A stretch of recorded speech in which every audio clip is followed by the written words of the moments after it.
পাকিস্তানের প্রতিটি ইঞ্চি এখন ব্রাহ্মস ক্ষেপণাস্ত্রের নাগালের মধ্যে রাজনাথ সিং এর হুমকি। টমাহক মিলল না, হোয়াইট হাউস থেকে শূন্য হাতে ফিরলেন জেলেনস্কি।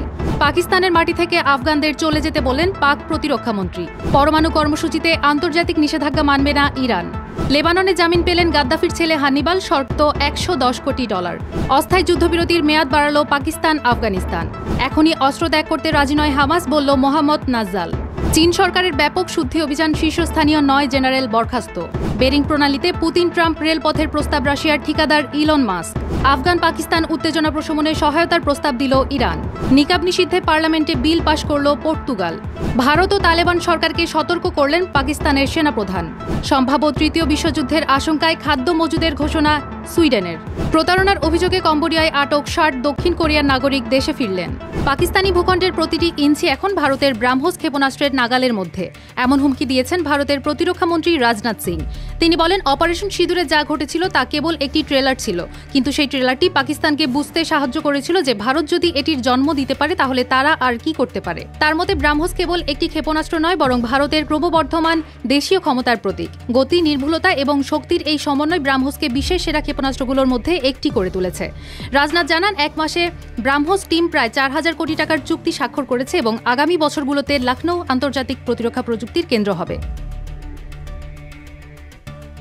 ইউক্রেনে টমাহক ক্রুজ ক্ষেপণাস্ত্র পাঠাতে প্রস্তুত নন ট্রাম্প। মার্কিন প্রেসিডেন্টের এমন আভাস পাওয়ার পর ভলোদিমির জেলেনস্কিকে মূলত শূন্য হাতেই হোয়াইট হাউসের বৈঠক থেকে ফিরতে হয়েছে। বৈঠকে দূরপাল্লার ক্ষেপণাস্ত্র নিয়ে আলোচনা হলেও ট্রাম্প উত্তেজনা বাড়ানো এড়িয়ে যেতে চেয়েছেন। পরে তিনি সোশ্যাল মিডিয়ায় কিয়েভ ও মস্কোকে যুদ্ধ বন্ধের আহ্বান জানান। জেলেনস্কির ধারণা, টমাহক দিয়ে রাশিয়ার তেল ও জ্বালানি স্থাপনায় হামলা চালানো গেলে তা পুতিনের যুদ্ধ অর্থনীতিকে বেকায়দায় ফেলবে। ট্রাম্প বলেন, আশা করছি তাদের এটা দরকার হবে না।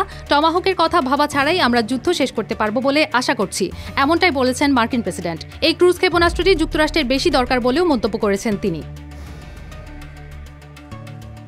পাকিস্তান আফগানিস্তানের সঙ্গে পূর্বের মতো সম্পর্ক বজায় রাখতে পারবে না বলে সতর্ক করলেন প্রতিরক্ষা মন্ত্রী খাজা আসিফ।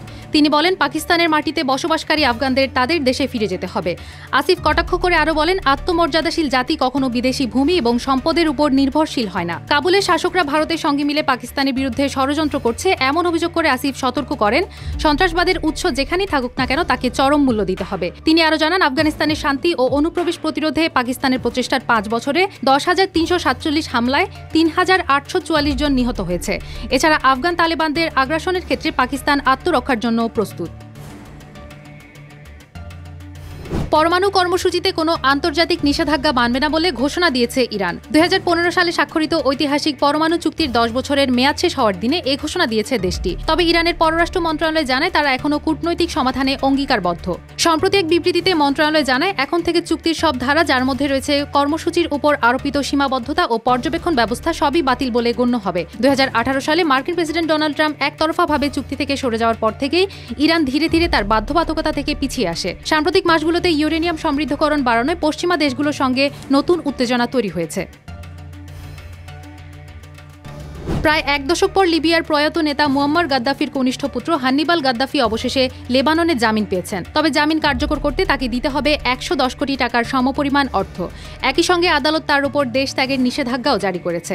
হান্নিবাল গাদ্দাফি 1978 সালে লিবিয়ায় নিখোঁজ হওয়া লেবাননের প্রভাবশালী শিয়া নেতা ইমাম মুসা আল সাদরের বিষয়ে তথ্য গোপন করার অভিযোগে আটক ছিলেন। ওই মামলার তদন্তের অংশ হিসেবে 2015 সালে তাকে লেবাননে গ্রেফতার করা হয়, অর্থাৎ প্রায় 9 বছর ধরে তিনি আটক অবস্থায় ছিলেন। ইমাম আল সাদর ছিলেন লেবাননের শিয়া সম্প্রদায়ের সবচেয়ে সম্মানিত ধর্মীয় ব্যক্তিত্বদের একজন এবং আমল মুভমেন্টের প্রতিষ্ঠাতা। পাকিস্তান ও আফগানিস্তানের সীমান্ত সংঘাতের মধ্যেই দুই দেশের মধ্যে অস্থায়ী যুদ্ধবিরতির মেয়াদ বাড়ানো হয়েছে। কূটনৈতিক সূত্র জানায়, দোহায় চলমান আলোচনার শেষ পর্যন্ত এই যুদ্ধবিরতি বহাল থাকবে। 11 অক্টোবর আফগান বাহিনীর আকস্মিক হামলার পর পাকিস্তানি সীমান্ত পোস্টে উত্তেজনা শুরু হয়, কয়েকজন পাকিস্তানি সেনা নিহত হন। পাকিস্তানের পাল্টা হামলায় আফগান তালেবানের প্রায় 200 যোদ্ধা প্রাণ হারান। 15 অক্টোবর পাকিস্তানি বাহিনী আফগানিস্তানের স্পিন বোলদায় ড্রোন হামলা চালায়। ইসলামাবাদ সীমান্ত নিরাপত্তা রক্ষায় প্রস্তুত থাকলেও কূটনীতি ও আলোচনাকে সর্বোচ্চ গুরুত্ব দিচ্ছে। পাকিস্তানের পররাষ্ট্র মন্ত্রণালয় বলছে, জটিল হলেও সীমান্ত সংকট সমাধানযোগ্য।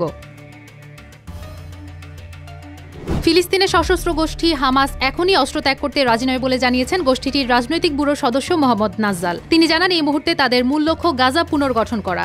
হামাস নেতা আরও জানান, তারা গাজায় একটি অন্তর্বর্তীকালীন সময় নিরাপত্তা নিয়ন্ত্রণ ধরে রাখতে চায় এবং নিরস্ত্রীকরণের বিষয়ে কোনো প্রতিশ্রুতি দিতে পারছে না। এরই মধ্যে যুদ্ধবিধ্বস্ত গাজার জন্য ৫ বছর মেয়াদী পুনর্গঠন পরিকল্পনা ঘোষণা করেছেন ফিলিস্তিনি প্রধানমন্ত্রী মোহাম্মদ মুস্তফা, যার আনুমানিক ব্যয় $৬৭ বিলিয়ন।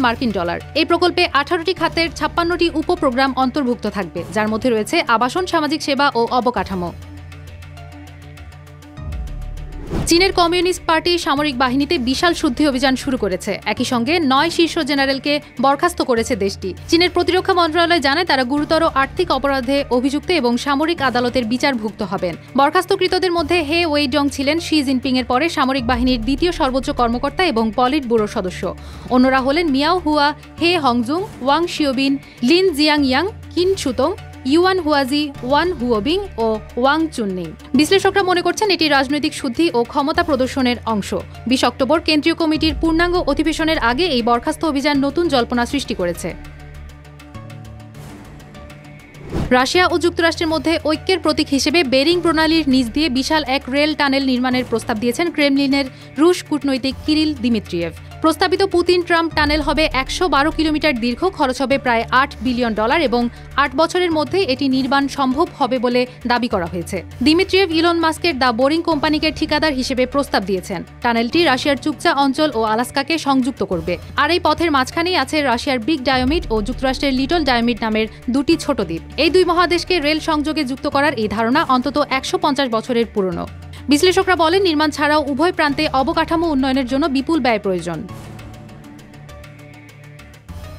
আফগানিস্তান ও পাকিস্তানের সাম্প্রতিক সীমান্ত সংঘাত নিয়ে গভীর উদ্বেগ প্রকাশ করেছে ইরান। দেশটির পররাষ্ট্রমন্ত্রী আব্বাস আরাকচি ও আফগান পররাষ্ট্রমন্ত্রী আমির খান মুত্তাকির মধ্যে ফোনালাপে উভয় পক্ষ এই বিষয়টি নিয়ে আলোচনা করেন। আরাকচি দুই প্রতিবেশী দেশের প্রতি সংযম প্রদর্শন, সংঘাত বন্ধ ও আলোচনার মাধ্যমে বিরোধ মেটানোর আহ্বান জানান। তিনি সতর্ক করে বলেন, উত্তেজনা অব্যাহত থাকলে মানবিক ক্ষয়ক্ষতির পাশাপাশি পুরো অঞ্চলের স্থিতিশীলতাও হুমকির মুখে পড়বে। আফগান মন্ত্রী মুত্তাকি শান্তিপূর্ণ সমাধান ও সংলাপের অগ্রাধিকার দেওয়ার প্রতিশ্রুতি দেন। তারা হেলমান্দ নদীর পানি বন্টন চুক্তি, সীমান্ত নিরাপত্তা ও আঞ্চলিক স্থিতিশীলতা বজায় রাখার প্রয়োজনীয়তাও গুরুত্ব আরোপ করেন। জনসমাগমপূর্ণ স্থানে নিকাব নিষিদ্ধের আইন পাশ করেছে পর্তুগালের পার্লামেন্ট। মূলত মুসলিম নারীদের বোরকা ও নিকাবের ব্যবহার লক্ষ্য করে বিলটি উত্থাপিত করেছিল অতি ডানপন্থী চেগা পার্টি। জনসমক্ষে নিকাব পরার জন্য ২০০ থেকে ৪,০০০ ইউরো জরিমানা ধার্য করা হয়েছে। একই সঙ্গে কাউকে তা পড়তে বাধ্য করলে ৩ বছর পর্যন্ত কারাদণ্ড হতে পারে। তবে বিমান, কূটনৈতিক প্রাঙ্গণ ও উপাসনালয়ে নিকাব পরার অনুমতি থাকবে। এখন সাংবিধানিক বিষয় সম্পর্কিত আইন পর্যালোচনার দায়িত্বে থাকা সংসদীয় কমিটিতে বিলটি নিয়ে আলোচনা হবে। পর্তুগালের প্রেসিডেন্ট মার্সেলো রেবেলো ডি সুজা বিলটিতে ভেটো দিতে পারেন কিংবা আরও যাচাই বাছাইয়ের জন্য সাংবিধানিক আদালতে পাঠাতে পারেন। বিলটি শেষ পর্যন্ত আইনে পরিণত হলে পর্তুগাল ও ইউরোপের ফ্রান্স, অস্ট্রিয়া, বেলজিয়াম ও নেদারল্যান্ডসের মতো দেশের তালিকায় নাম লেখাবে যারা জনসমক্ষে নিকাব পরার বিরুদ্ধে অবস্থান নিয়েছে। আফগানিস্তানের মাটি ব্যবহার করে পাকিস্তানে হামলা চালানো ভারত সমর্থিত প্রক্সিদের লাগাম টেনে ধরার জন্য তালেবান সরকারকে সতর্ক করলেন পাকিস্তানের সেনাপ্রধান ফিল্ড মার্শাল আসিম মুনির।